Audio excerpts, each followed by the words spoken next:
ভারতের কলকাতার অ্যাপোলো হাসপাতালে ভেন্টিলেশনে ওবায়দুল কাদের।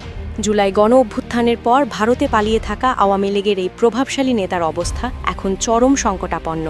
জীবন মৃত্যুর সন্ধিক্ষণে দাঁড়িয়ে থাকা কাদেরের শারীরিক অবস্থার সর্বশেষ খবর কি জানতে ভিডিওটি শেষ পর্যন্ত দেখুন। 5ই জানুয়ারি সোমবার বিশ্বস্ত সূত্রের বরাতে জানা গেছে, বার্ধক্যজনিত একাধিক অসুস্থতায় দীর্ঘ কয়েক মাস ধরেই শয্যাশায়ী ছিলেন ওবায়দুল কাদের। তবে গত 2 জানুয়ারি আচমকাই তার শারীরিক অবস্থার চরম অবনতি ঘটে। প্রায় সংজ্ঞাহীন অবস্থায় তাকে কলকাতার বাইপাস সংলগ্ন অ্যাপোলো হাসপাতালে ভর্তি করা হয় এবং তৎক্ষণাৎ ভেন্টিলেশন সাপোর্ট দেওয়া হয়।